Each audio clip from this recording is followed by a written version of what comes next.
ಚಿತ್ತಾಪುರದ RSS ಸಂಘರ್ಷದ ವಿಚಾರವಾಗಿ ನೋಡ್ತಾ ಹೋಗೋದಾದ್ರೆ ನಾವು ಮತ್ತೆ ಮುಂದೂಡಿಕೆಯಾಗಿದೆ. ಮೂರನೇ ಬಾರಿಗೆ ಮುಂದೂಡಿಕೆ ಆದಂಗೆ ಆಯ್ತು. ಈಗ ಚಿತ್ತಾಪುರ RSS ವರ್ಸಸ್ ಸರ್ಕಾರದ ನಡುವಿನ ಸಂಘರ್ಷ ಸದ್ಯಕ್ಕೆ ಮುಗಿಯುವಂತ ಲಕ್ಷಣಗಳು ಕಾಣಿಸ್ತಾ ಇಲ್ಲ.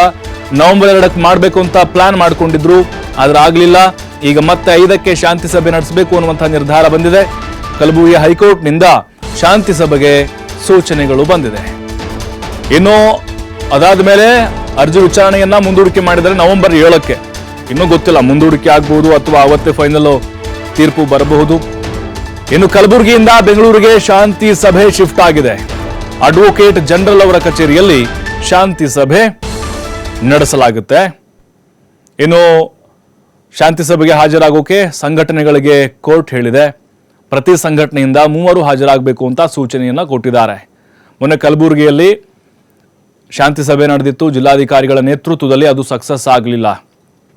RSS, ಭೀಮ್ ಆರ್ಮಿ, ದಲಿತ ಪ್ಯಾಂಥರ್ಸು, ಛಲವಾದಿ ಕ್ಷೇಮಾಭಿವೃದ್ಧಿ ಸಂಘ ಮತ್ತು ಕ್ರಿಶ್ಚಿಯನ್ ಕಮ್ಯುನಿಟಿ ಅವ್ರದ್ದೊಂದು ಸಮಾವೇಶ, ಏನೋ ಒಂದು ರ್ಯಾಲಿ ಮಾಡ್ತೀವಿ ಅಂತ ಅವರು ಅರ್ಜಿ ಹಾಕಿದ್ದಾರೆ. ಜೊತೆಗೆ ರೈತ ಸಂಘಟನೆಗಳು ಹಾಕಿದ್ದಾರೆ. ಮತ್ತು ಭೀಮ್ ಆರ್ಮಿ ಒಂದು 8ರಿಂದ 10 ಸಂಘಟನೆಗಳಿದ್ದಾವೆ. ಎಲ್ರಿಗೂ ಆಹ್ವಾನ ಕೊಟ್ಟಿದ್ದಾರೆ.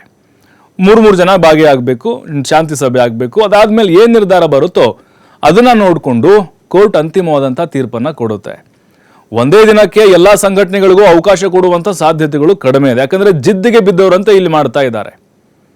ಈಗ RSS ಅವರೇ ಪಥಸಂಚಲನ ಮಾಡುವಂತಹ ಸಮಯದಲ್ಲಿ ನಮಗೂ ಕೂಡ ಅವಕಾಶ ಕೊಡಬೇಕು ಅಂದ್ರೆ ಉದ್ದೇಶಪೂರ್ವಕವಾಗಿಯೇ ಇಲ್ಲಿ ಹಠಕ್ಕೆ ಬಿದ್ದು ಅರ್ಜಿಗಳನ್ನು ಹಾಕದಂಗೆ ಮೇಲ್ನೋಟಕ್ಕೆ ಕಾಣಿಸ್ತು. ಅದರಲ್ಲೂ ಪ್ರಿಯಾಂಕ್ ಖರ್ಗೆ ಅವರು ಇಲ್ಲಿ RSS ಅನ್ನ ಟಾರ್ಗೆಟ್ ಮಾಡಿ ಈ ರೀತಿಯಾಗಿ ಅವಕಾಶವನ್ನ ಕೊಡಿಸ್ತಾ ಇಲ್ಲ, ಅಧಿಕಾರಿಗಳ ಮೇಲೆ ಒತ್ತಡವನ್ನು ಹಾಕ್ತಿದ್ದಾರೆ ಅನ್ನುವಂಥ ಆರೋಪ ಕೂಡ RSS ನಾಯಕರದ್ದಾಗಿತ್ತು. ಈ ಬಗ್ಗೆ ಮತ್ತಷ್ಟು ಮಾಹಿತಿ ಕೊಡ್ತಾರೆ ನಮ್ಮ ಪ್ರತಿನಿಧಿ ಸಂತೋಷ್. ಈಗ RSS ವರ್ಸಸ್ ಸರ್ಕಾರದ ನಡುವಿನ ಸಂಘರ್ಷ ಇನ್ನೂ ಕೂಡ ನಿಲ್ಲುವಂತ ಲಕ್ಷಣ ಕಾಣಿಸ್ತಾ ಇಲ್ಲ. ಇವತ್ತು ಕೋರ್ಟ್ನಲ್ಲಿ ಆದಂತಹ ಬೆಳವಣಿಗೆಗಳೇನು, ಜೊತೆಗೆ ಬೆಂಗಳೂರಿನಲ್ಲಿ ಆಗುವಂತಹ ಶಾಂತಿ ಸಭೆಯ ಮೇಲೆ ಮುಂದಿನ ಕೋರ್ಟ್ನ ತೀರ್ಮಾನ ಇರುತ್ತಾ ಹೇಗೆ?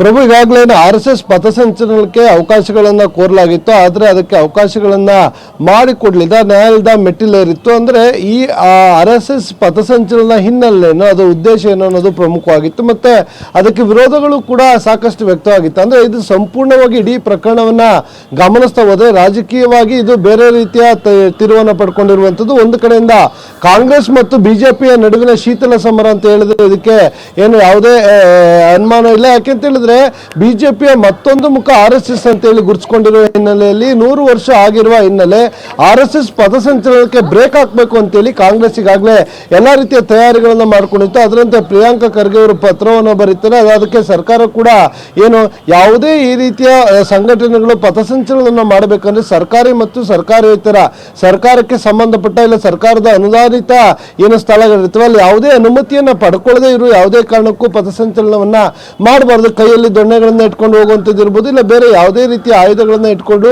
ಪಥಸಂಚಲನ ಮಾಡುವಂಥವ್ರಿಗೆ ಕೊಡಬಾರ್ದು ಅಂತೇಳಿ ಇವೆಲ್ಲವೂ ಕೂಡ ಏನು ದೇಶ ವಿರೋಧಿ ಚಟುವಟಿಕೆಗಳ ಮಾದರಿಯಲ್ಲಿ ಆಗುತ್ತೆ ಅಂತೇಳಿ ಕಾಂಗ್ರೆಸ್ ವಿರೋಧವನ್ನು ಮಾಡಿದ್ರೆ, ಇತ್ತ RSS ಇದೆಲ್ಲವೂ ಕೂಡ ಏನು ರಾಷ್ಟ್ರೀಯವಾದಿಗಳು ನಾವು ಅಂತ ಹೇಳಿ ಅವರು ದೇಶಭಕ್ತರು, ನಾವು ಇದು ಈ ರೀತಿಯಾಗಿ ಸ್ವಯಂ ಸೇವಕರಾಗಿ ನಾವು ಪಥಸಂಚಲನಗಳನ್ನು ಮಾಡ್ತೀವಿ ಅಂತ ಅವರು ಹೇಳ್ತಾ ಇರುವಂಥದ್ದು. ಆದರೆ ಇಲ್ಲಿ ಏನು ಎರಡು ರಾಜಕೀಯ ಗುದ್ದಾಟಗಳ ನಡುವೆ ನಡೆಯಬೇಕಾಗಿದ್ದ ಪಥಸಂಚಲನ 3ನೇ ಬಾರಿಗೆ ಈಗ ಮುಂದೂಡಿಕೆ ಆಗಿರುವಂಥದ್ದು. RSSಗೆ 100 ವರ್ಷ ಕಂಪ್ಲೀಟ್ ಆಗಿದೆ. ಹೀಗಾಗಿ ದೇಶದಾದ್ಯಂತ ಬೇರೆ ಬೇರೆ ಜಿಲ್ಲೆಗಳಲ್ಲಿರ್ಬೋದು, ರಾಜ್ಯಗಳಲ್ಲಿರ್ಬೋದು ಈ ಪಥಸಂಚಲನ ಕಾರ್ಯಗಳು ನಡೀತಾ ಇದೆ. ಆದರೆ ಕಲಬುರಗಿಯಲ್ಲಿ ಚಿತ್ತಾಪುರದಲ್ಲಿ ನಡೀಬೇಕಾಗಿದ್ದ ಪಥಸಂಚಲನಕ್ಕೆ ಸಾಕಷ್ಟು ಗೊಂದಲ ಆಗಿತ್ತು.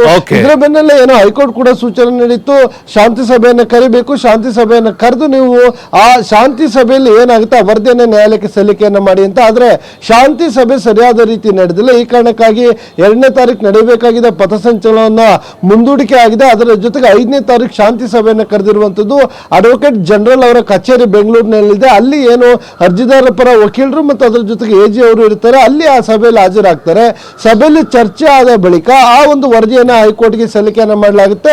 ನಂತರ ಹೈಕೋರ್ಟ್ 7ನೇ ತಾರೀಕು ಅರ್ಜಿಯನ್ನು ವಿಚಾರಣೆ ಮಾಡಿ ಅದರ ಆದೇಶವನ್ನು ಕೊಡಬಹುದು. ಇಲ್ಲ ಇನ್ನು ವಾದ ಮತ್ತು ಪ್ರತಿವಾದ ಮಾಡಲಿಕ್ಕೆ ಅವಕಾಶಗಳನ್ನು ಕೂಡ ವಕೀಲರು ಕೇಳುವಂತ ಸಾಧ್ಯತೆಗಳು ಕೂಡ ಇರುವಂತದ್ದು. ಪ್ರಭು, ಥ್ಯಾಂಕ್ ಯು ಸಂತೋಷ್ ಮಾಹಿತಿಗಾಗಿ.